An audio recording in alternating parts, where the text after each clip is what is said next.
Well, thank you very much. It's an honor to be here. What a great place.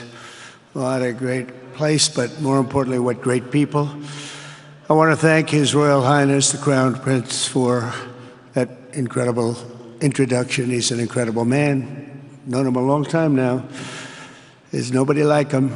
Thank you very much. Appreciate it very much, my friend. And it's a tremendous honor to return to this beautiful kingdom and be welcomed back with such extraordinary generosity and warmth. I've never forgotten the exceptional hospitality showed to us by King Solomon, who's just, we talk about a great man. That is a great man. That is a great man, a great family. And that visit took place exactly 8 years ago. The graciousness of the royal family and the Saudi people is really unsurpassed, no matter where you go. Let me also thank the countless ministers, government officials, business leaders, and distinguished guests for that warm welcome. Very warm, and I know so many of you. I'd like to call out all of your names, but we have a lot of problems. We'd be here for a long time. We don't want that, so don't be upset. With this historic state visit, we celebrate more than 80 years of close partnership between the United States and the Kingdom of Saudi Arabia. Ever since President Franklin Roosevelt met with King Solomon's father, King Abdul Aziz, aboard the USS Quincy in 1945, the U.S.-Saudi relationship has been a bedrock of security and prosperity. Today we reaffirm this important bond, and we take the next steps to make our relationship closer, stronger, and more powerful than ever before. It is more powerful than ever before.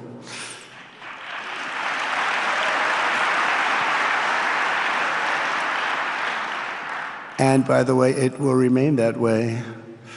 We don't go in and out like other people. It will remain that way.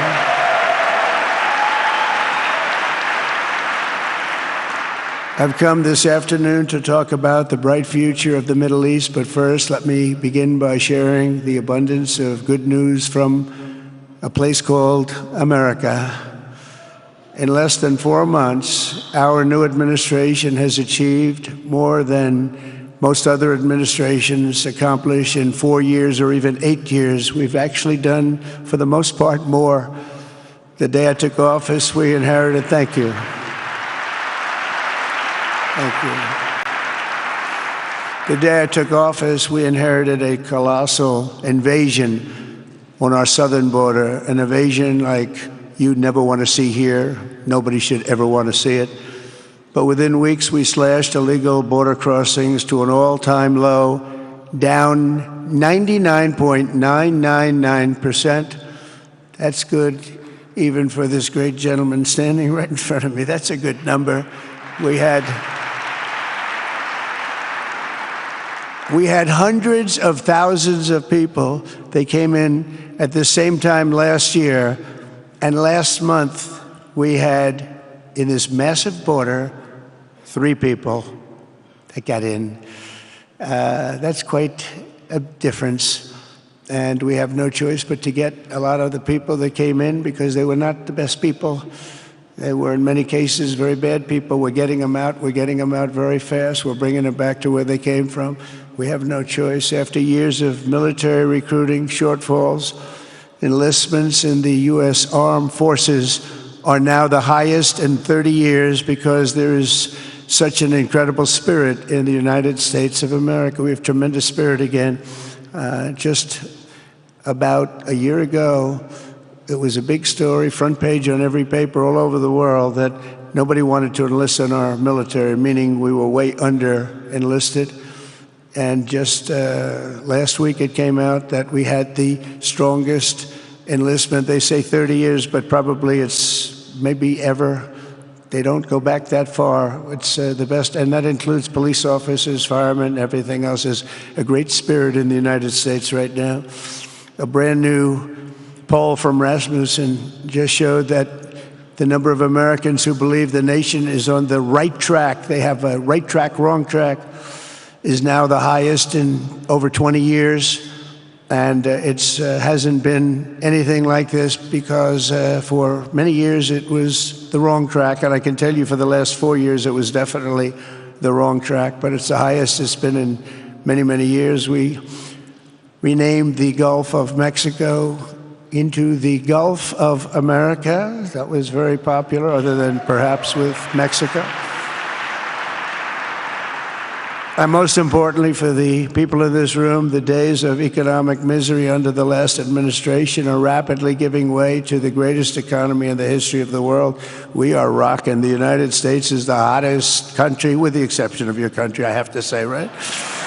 I'm not going to take that on.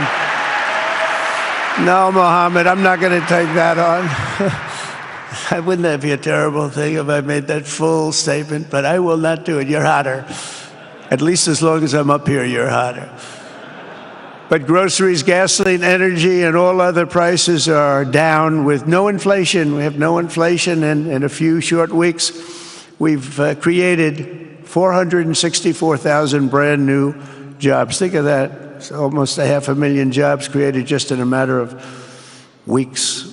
We just reached a historic trade agreement with the United Kingdom, and over the weekend we reached a breakthrough agreement with China. Both outstanding deals. China's agreed. We have to get it down. We have to get the little details down. And Scott, you're going to work on that very hard, but China's agreed to open up to the United States for trade and everything else.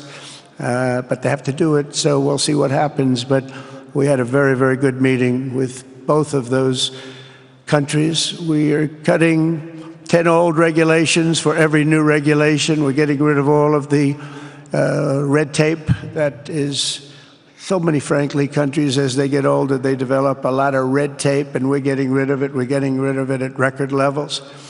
And I'm pleased to report that the United States Congress is on the verge of passing the largest tax cut and regulation cut in American history. We think we're in good shape to get that. And if we get that, that will be like a rocket ship for our country. In the first quarter of the year, the investment in America was up an astounding 22%. More than $10 trillion of new investments have been announced or are coming just since the election on November 5th. So think of that. In a very short period of time, we have over $10 trillion, and it could be much higher than that. Not everybody comes to the White House to have a news conference that they're going to be opening up in America, but they're all coming in at numbers that we've never seen before. If you take a look at other presidencies, they wouldn't do $1 trillion sometime in years. We did this in essentially 2 months because you have to say we got into office and they gave me about a month to clean up and fix up the Oval Office, and after that we started working. And the money is pouring in, the jobs are pouring in, the companies are pouring into our country like we've never seen before. There's never been anything like it. And we let other people tariff us into losing a lot of money and a lot of jobs, and now we're tariffing them. And it's at a level that nobody's seen. It's a level that is making us a very much different country and a very different Republican Party. We won a tremendous victory in November. We won all 7 swing states, the popular vote by millions and millions of votes. The Electoral College, we won by 312 to 226. Remember, they said, well, we could get to 270. No, we got to 312. That's a big difference. And very importantly, we won counties throughout the United States, 2,660 to 451. That's why when you look at a map, they're all red. The whole country is red. Red stands for Republican. From the moment on and from the moment we started, we've seen wealth that just poured and is pouring back into America. Apple is investing $500 billion. NVIDIA is investing, and I see my friend is here, Jensen. That's very good, wherever you may be. I thank you very much, because he's putting in $500 billion. TSMC is investing. Where is Jensen, by the way? Where is he? He's standing here. Where is he? I just saw Beth. Thank you very much, Jensen. I mean, Tim Cook isn't here, but you are. What a job you've done. He said he's got 99% of the chip market. I don't know. That's not easy to beat, but what a job you've done. Thank you. We are proud to have you in our country. You know that. Thank you for the investment. TSMC is investing $200 billion, and with this trip, we're adding over $1 trillion more in terms of investment into our country and buying our products. And, you know, nobody makes military equipment like us. We have the best military equipment, the best missiles, the best rockets, the best everything. Best submarines, by the way. Most lethal weapon in the world. In addition to purchases of $142 billion of American-made military equipment by our great Saudi partners, the largest ever. This week there are multi-billion-dollar commercial deals with Amazon, Oracle, AMD, they're all here, Uber, Qualcomm, Johnson & Johnson, and many, many more. So I want to congratulate everybody, so many great business executives, many of you, most of you I know, and they're coming in, you know, about a month ago. They weren't that happy when they saw me, and now they're saying, sir, you're doing a great job. Thank you very much. It's amazing what a rising market will do. Oh, it's going to get a lot higher. In fact, I told people 5 weeks ago, this is a great time to buy. I got criticized for that. Now they don't criticize me anymore. People should have listened. But it's going to go a lot higher. You see, we've never had anything like this happen. It's an explosion of investment and jobs, and great companies are coming in. Never seen anything like it. There's no better place to make a future or make a fortune, do anything, frankly, than what we have in the United States of America under a certain President, Donald J. Trump. I have the right attitude. I have the same attitude that the people in the front row, second row, third row have. As you get back, perhaps they start to wane a little bit in terms of their view. But they understand, and we're doing what a lot of smart people would do. And we're not necessarily being politically correct. You saw what we did yesterday with health care. We've cut our health care by 50 to 90%. You're going to see drugs and pharmaceuticals come down at numbers that nobody has ever seen. And drugs, pharmaceuticals, we think will be dropping. And it will be a redistribution of costs with other nations, which really took advantage of a very nice group of people that ran our country. But not only is this a time of incredible excitement in the United States, it's also an exhilarating period right here in the Arabian Peninsula. Beautiful place, by the way, beautiful place. Exactly. Thank you.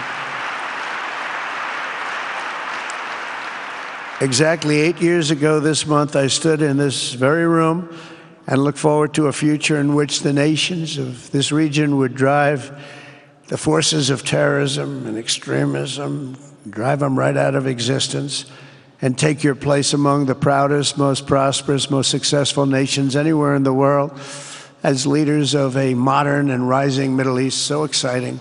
So exciting. Mohammed, you sleep at night? How do you sleep? Huh? Just thinking.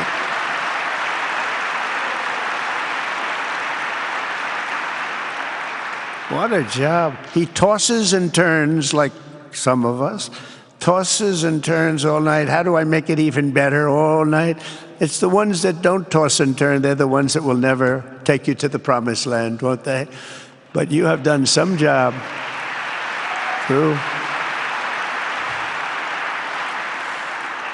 But critics doubted that it was possible what you've done. But over the past 8 years, Saudi Arabia has proved the critics totally wrong.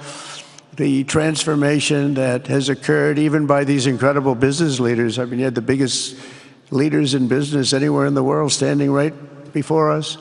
But the transformation that has occurred under the leadership of King Salman and Crown Prince Mohammed has been truly extraordinary. Such a thing has, I don't think, ever happened before. I've never seen anything at that scale happen before. And I guess, you know, maybe you could say the United States is doing pretty well too, but I don't think too many people have seen that happen before. Majestic skyscrapers, the towers that I see, the difference between now and 8 years ago. And 8 years ago was very impressive, but the towers that I see rising, some of the exhibits that I was shown by Mohammed, what I've seen there is just an amazing, it's an amazing process, amazing genius of so many people, architecture, but I have a feeling I know where many of those ideas came from. Happens to be sitting right in this room right before me, but the towers and all of the different, I've seen a lot of different towers. I didn't think there's any version of a tower that I haven't seen in one form or another. Well, I just passed 4 exhibits. I have never seen anything like any of them. So it's going to be very exciting. And they sit among the ancient wonders of a growing and exciting city. It's really amazing. Riyadh is becoming not just a seat of government, but a major business, cultural, and high-tech capital of the entire world. The World Cup is here. Johnny, just stand up, John. Johnny, thank you, Johnny.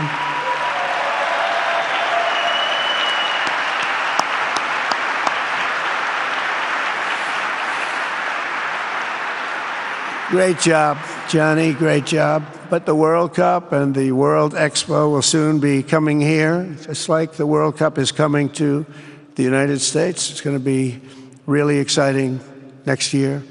The engines of Formula One racing now roar through the streets of Jeddah in a historic milestone. Other industries recently surpassed oil. Think of it, all of your other industries now have surpassed oil. I don't know if a lot of people will understand what that means. It's so big, to make up a majority of the Saudi economy for the very first time ever. So think of that. Other industries are now bigger even than oil, which is always going to be a big monster. It's a big one. But that's a great tribute to you and economic development properly used. In other cities throughout the peninsula, places like Dubai and Abu Dhabi, Doha, Muscat, the transformations have been unbelievably remarkable. Before our eyes, a new generation of leaders is transcending the ancient conflicts of tired divisions of the past and forging a future where the Middle East is defined by commerce, not chaos, where it exports technology, not terrorism, and where people of different nations, religions, and creeds are building cities together, not bombing each other out of existence. We don't want that.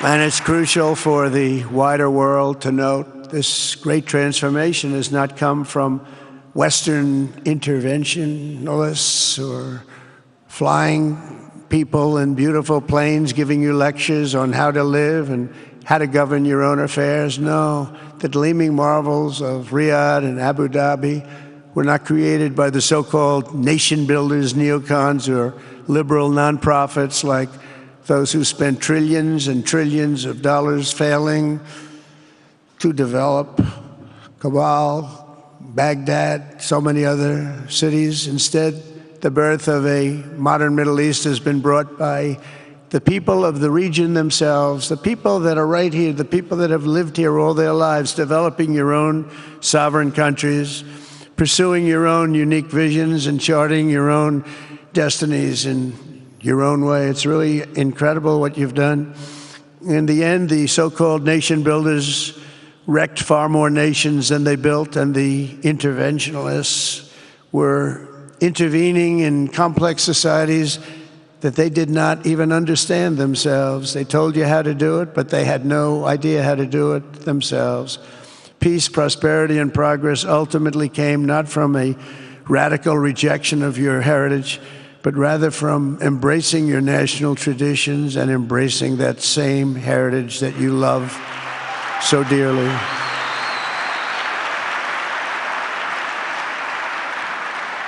And it's something only you could do. You achieved a modern miracle, the Arabian way. That's a good way.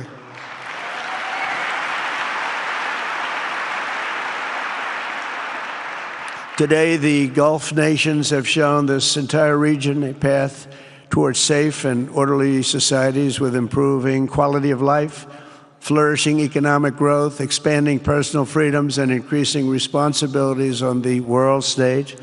After so many decades of conflict, finally it is within our grasp to reach the future that generations before us could only dream about, a land of peace, safety, harmony, opportunity, innovation, and achievement right here in the Middle East. So beautiful. It's such a beautiful thing that's happening. I guess, the people that are here can't even really appreciate it because you see it happening, and it's when you come to a place that you haven't seen in 5 years or 10 years or 20 years that it's even more incredible. When I left office just over 4 years ago, that future seemed almost impossible, what you've done. Together we had obliterated the killers of ISIS. We wiped them out, terminated its founder and leader, al-Baghdadi. We had healed the divide in the Gulf Cooperation Council, it's a very big deal, and united the nations of the region to stand against the enemies of all civilization. We'd imposed unprecedented sanctions on Iran and starved the regime of resources to fund terror. They were unable to fund anything because they had no money left. They had no money. But the new administration came in and let them have a lot of money, and you saw what happened. It was not money well spent. And with the historic Abraham Accords that we're so proud of, all the momentum was aimed at peace. And it aimed very successfully. It's been an amazing thing, the Abraham Accords. And it's my fervent hope, wish, and even my dream that Saudi Arabia, a place I have such respect for, especially over the last fairly short period of time, what you've been able to do, but we'll soon be joining the Abraham Accords. I think it'll be a tremendous tribute to your country. And it will be something that's really going to be very important for the future of the Middle East. I took a risk in doing them, and they've been an absolute bonanza for the countries that have joined. The Biden administration did nothing for 4 years. We would have had it filled out. But it will be a special day in the Middle East with the whole world watching when Saudi Arabia joins us, and you'll be greatly honoring me, and you'll be greatly honoring all of those people that have fought so hard for the Middle East. And I really think it's going to be something special, but you'll do it in your own time, and that's what I want, and that's what you want, and that's the way it's going to be. When I left office, the only thing still standing between this region and its unbelievable potential was a small group of rogue actors and violent thugs seeking constantly to drag the Middle East backward and into havoc, mayhem, and indeed into war. Unfortunately, instead of confronting these destructive forces, the last U.S. administration chose to enrich them and empower them and give them billions and billions of dollars. The Biden administration, the worst administration in the history of our country, by the way, spurned our most trusted and longstanding Gulf partners, and I can say partners worldwide, one of our great, great partners, no matter who we look to, and we have great partners in the world, but we have none stronger and nobody like the gentleman that's right before me. He's your greatest representative, greatest representative.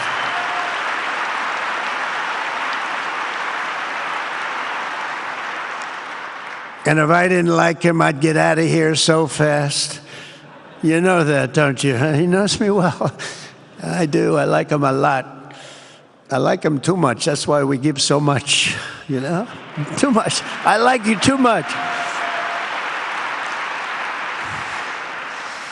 Great guy. They lifted sanctions on Iran in exchange for getting nothing, and sent the regime tens of billions of dollars to fund terror and death all over the world. And they laughed at him. They laughed at our leader. And they're still laughing at our leader. They thought him a fool. And they made nothing but trouble ever since, including the funding of October 7th, one of the worst days ever in the history of the Middle East. Horrible day. Biden removed the Houthis from the list of foreign terrorist organizations, even while missiles and drones were being launched right here at your beautiful city of Riyadh, and launched at ships if they happened to be sailing in the wrong location. The Biden administration's extreme weakness and gross incompetence derailed progress toward peace, destabilized the region, and put at risk everything we had worked so hard to build together. And when you think of the great achievements that you've made, to do it in light of a pretty hostile administration, an administration that was not a believer, it makes your achievements even greater. Makes them even greater, you know that. But in a few short months since taking office, we have achieved the swift return of American strength at home and abroad, now working with the vast majority of people in this region who seek stability and calm. Our task is to unify against the few agents of chaos and terror that are left and that are holding hostage the dreams of millions and millions of great people. The biggest and most destructive of these forces is the regime in Iran, which has caused unthinkable suffering in Syria, Lebanon, Gaza, Iraq, Yemen, and beyond. There could be no sharper contrast with the path you have pursued on the Arabian Peninsula than the disaster unfolding right across in the Gulf of Iran. Think of that. They wanted to name it that. I said, they're not going to let them do that. Do you mind if I stop that? I stopped it. We're not going to let that happen.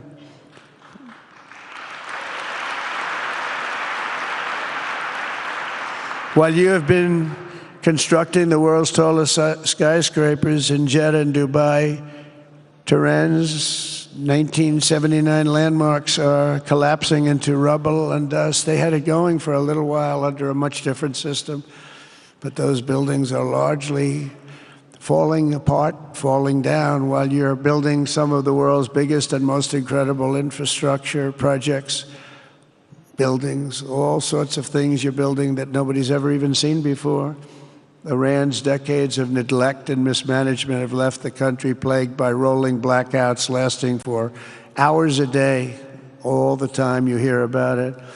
While your skill has turned dry deserts into fertile farmland, Iran's leaders have managed to turn green farmland into dry deserts as their corrupt water mafia, it's called it the water mafia, causes droughts and empty riverbeds. They get rich, but they don't let the people have any of it. And then, of course, there's the key difference at the root of it all.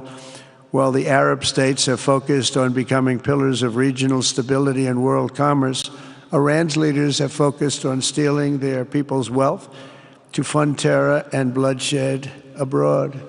Most tragic of all, they have dragged down an entire region with them. Countless lives were lost in the Iranian effort to maintain a crumbling regime in Syria. Look at what happened with Syria. In Lebanon, their Hezbollah proxies have pillaged the hopes of a nation whose capital, Beirut, was once called the Paris of the Middle East. Can you imagine? All of this misery and so much more was entirely avoidable, absolutely avoidable, and Mohammed knew that. He knew that. Smart people knew that. If only the Iranian regime had focused on building their nation up instead of tearing the region down. Yet I'm here today not merely to condemn the past chaos of Iran's leaders, but to offer them a new path and a much better path toward a far better and more hopeful future. As I've shown repeatedly, I am willing to end past conflicts and forge new partnerships for a better and more stable world, even if our differences may be very profound, which obviously they are in the case of Iran. I have never believed in having permanent enemies. I am different than a lot of people think. I don't like permanent enemies, but sometimes you need enemies to do the job, and you have to do it right. Enemies get you motivated. In fact, some of the closest friends of the United States of America are nations we fought wars against in generations past, and now they're our friends and our allies. I want to make a deal with Iran. If I can make a deal with Iran, I'll be very happy if we're going to make your region and the world a safer place. But if Iran's leadership rejects this olive branch and continues to attack their neighbors, then we will have no choice but to inflict massive, maximum pressure, drive Iranian oil exports to zero like I did before. If you know that, they were a virtually bankrupt country because of what I did. They had no money for terror. They had no money for Hamas or Hezbollah, and take all action required to stop the regime from ever having a nuclear weapon. Iran will never have a nuclear weapon.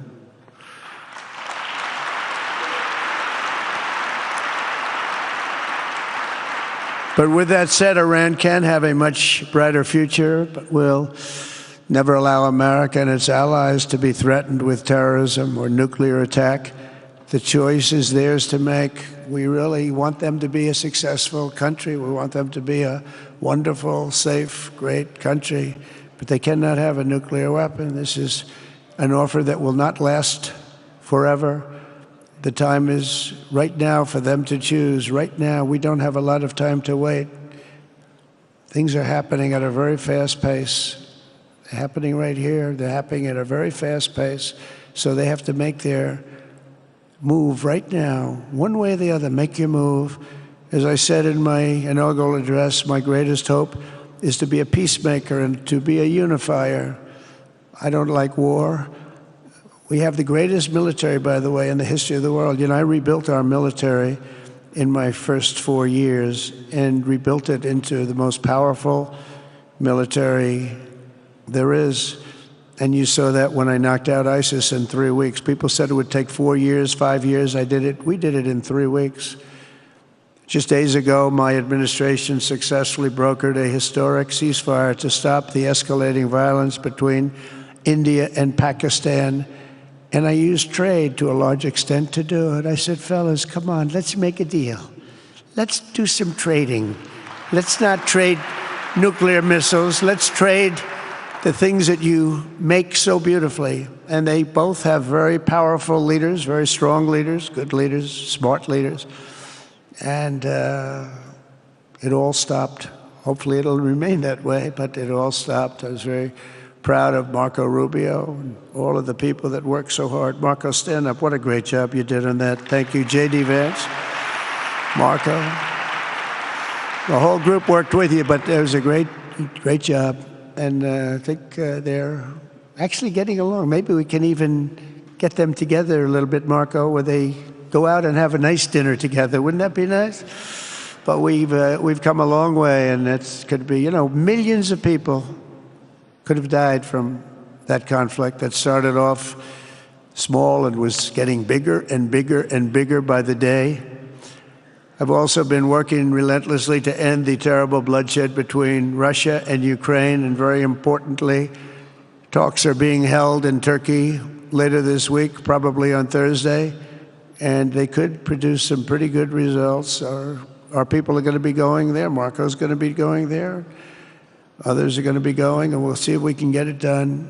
5,000 people, young people for the most part, soldiers from Ukraine, soldiers from Russia. They're not from here and they're not from the United States, but they're souls.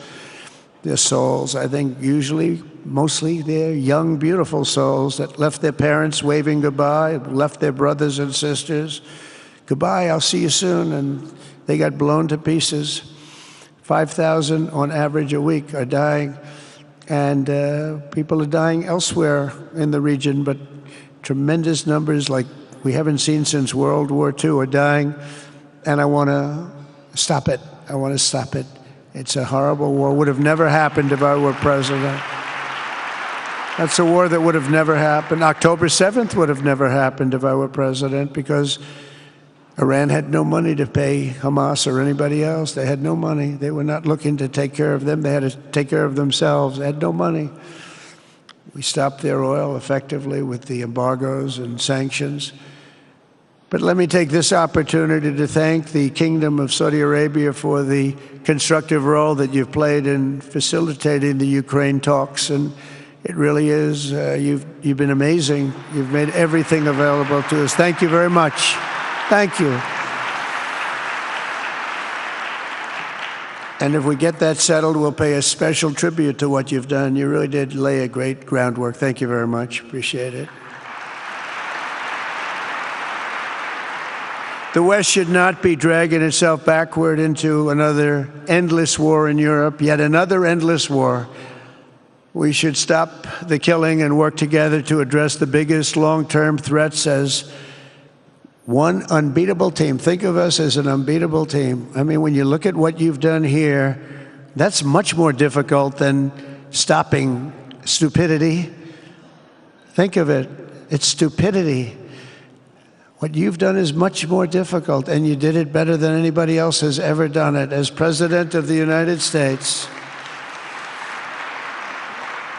my preference will always be for peace and partnership whenever those outcomes can be achieved. Always. It's always going to be that way. Only a fool would think otherwise.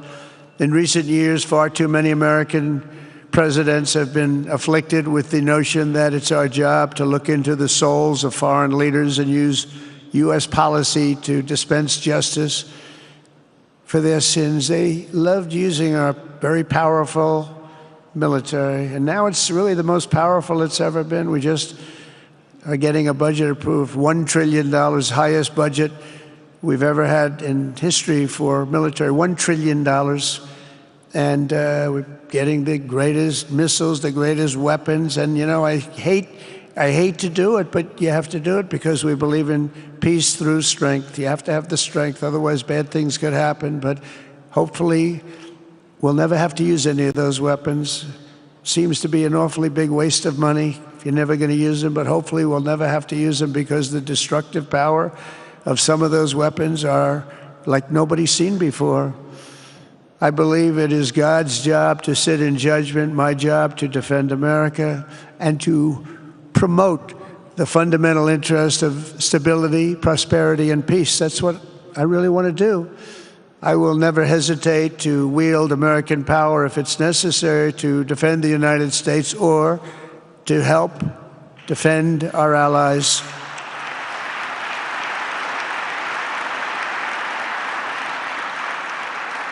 And there will be no mercy for any foe who tries to do us or them harm. We will have no mercy. They understand that. That's why I've been pretty lucky. A lot of people think, you know, he's looking to fight. He's looking to fight, and things get settled. It's an amazing thing when they really think you mean it.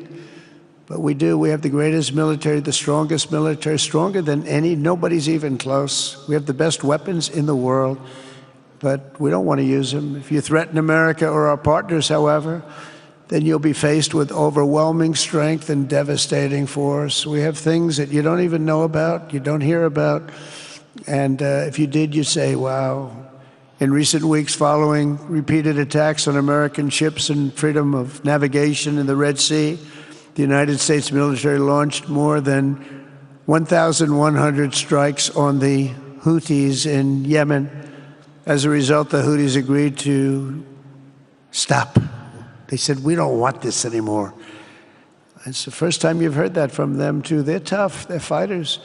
But just days ago, we were asked to cease targeting commercial. They were not going to be targeting commercial ships in any way, shape, or form, or anything American. And they were very happy that we stopped. But we had 52 days of thunder and lightning like they've never seen before. This was a swift, ferocious, decisive, and extremely successful use of military force. Not that we wanted to do it, but they were shooting down ships. They were shooting at you. They were shooting at Saudi Arabia. We don't want them shooting at Saudi Arabia, if that's okay. So we hit them hard. We got what we came for, and then we got out. Since January 20th, the U.S. military has terminated 83 terrorist leaders operating across Iraq, Syria, and Somalia, including ISIS's #2 global leader. You read about that just recently. With the help of Pakistan, we apprehended the ISIS terrorists responsible for the attack on 13 American service members at Abbey Gate, that horrible, horrible disaster. During this Afghanistan withdrawal, you know, that's another thing that we don't even think about so much anymore. 13 died, but 42 were horribly wounded. But hundreds of people died overall, because I count the people on the other side. Hundreds of people just grossly incompetent. It's probably why Putin decided to go into Ukraine, something he never would have done if I were president. But we wouldn't have had the problems of October 7th if I were president. We wouldn't have had Ukraine, Russia if I were president. We wouldn't have had Abbey-gate because there wouldn't have been any reason we were getting out, but we were getting out with dignity and with strength and power. But the way they got out was not good. I think it was the most embarrassing moment in the history of our country. And we've been working tirelessly to bring back all hostages held by Hamas. We brought back a lot already, but we're bringing back more. This weekend, we successfully negotiated the release of the last American hostage, Edan Alexander. Just came out a few hours ago, and we continue to work to get that war ended as quickly as possible. It's a horrible thing that's taking place. All civilized people must condemn the October 7th atrocities against Israel, which would never have happened again if you had probably a different president, but definitely if you had me as president. The people of Gaza deserve a much better future, but that will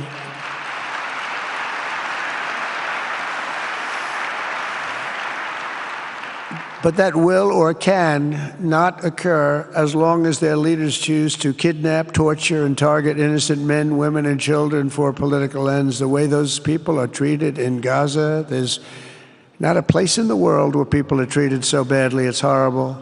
After years of suffering, two of the nations most ravaged by terror are finally beginning to end their long nightmares under the new generation of leaders. In Lebanon, where a friend of mine has just become the ambassador. He's going to be great. I said, you know, that could be a very dangerous job. He said, I was born there. I'm Lebanese. I love that country. I said, but it's very dangerous. You know, this is a friend of mine from New York. I said, but it's very dangerous. Are you sure you want to do it? I never thought of him as being a warrior, but he is a warrior. He loves his country. He said, if I'm injured or die, I'm dying for a country that I love. He grew up there. It's horrible what's happened in Lebanon, but you have a great ambassador, I can tell you that. In Lebanon, which has been endlessly victimized by Hezbollah and their sponsor, Iran, a new president and prime minister have brought the first real chance in decades for a more productive partnership with the United States, and we're going to work with their new ambassador and everybody else, Marco, and we're going to see if we can really help them out and let them get over that very high grid that they're going to have to get over. My administration stands ready to help Lebanon create a future of economic development and peace with its neighbors. They have tremendous people in Lebanon, doctors, lawyers, great professional people. I hear it so many times.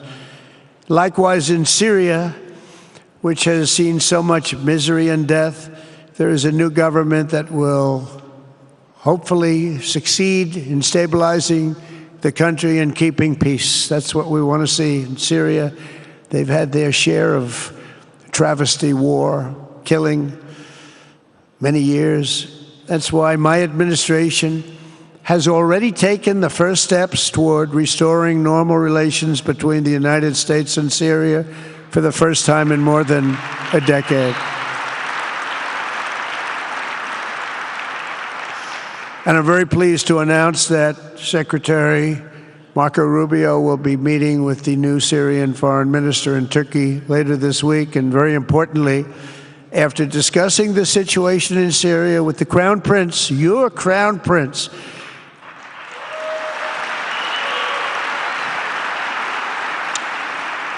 and also with President Erdogan of Turkey, who called me the other day and asked for a very similar thing, among others, and friends of mine, people that I have a lot of respect for in the Middle East. I will be ordering the cessation of sanctions against Syria in order to give them a chance at greatness.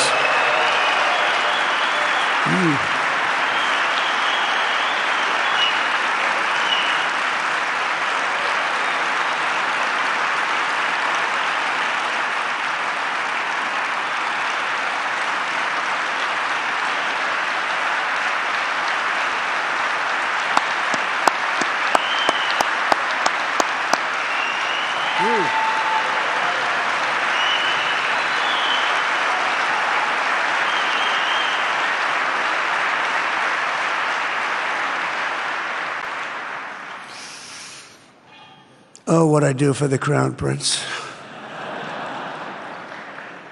The sanctions were brutal and crippling and served as an important function, nevertheless, at the time. But now it's their time to shine. It's their time to shine. We're taking them all off, and they're going to have, I think they're going to have, based on the people and the spirit and everything else that I'm hearing about.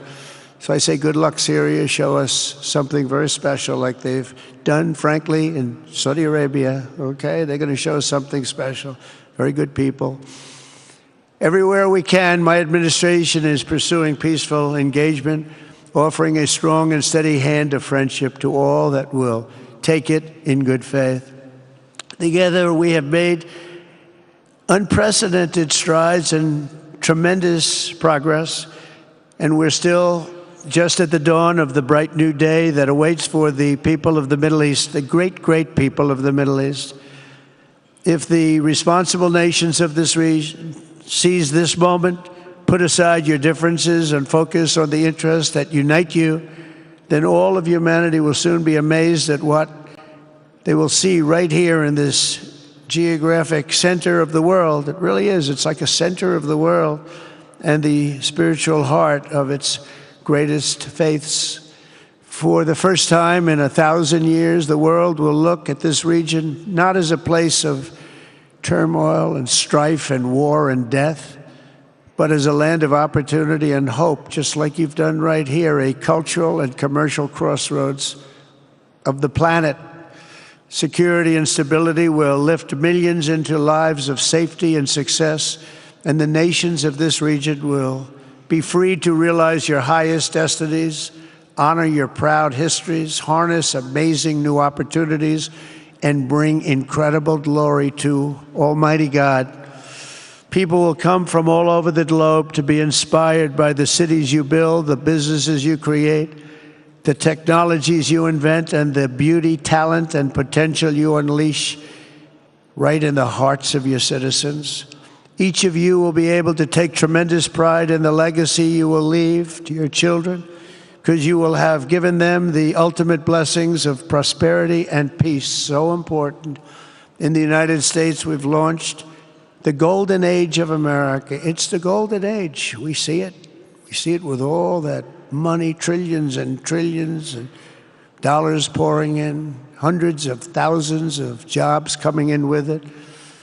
And with the help of the people of the Middle East, the people in this room, partners throughout the region, the golden age of the Middle East can proceed right alongside of us. We will work together. We will be together. We will succeed together. We will win together. And we will always be friends.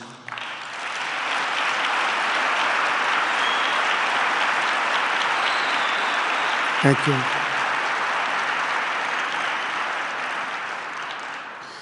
So, Mohammed, I want to thank you again very much for having me. And as a representative of what I think is the greatest nation in the world, we are with you all the way, and you have a tremendous future. Thank you very much.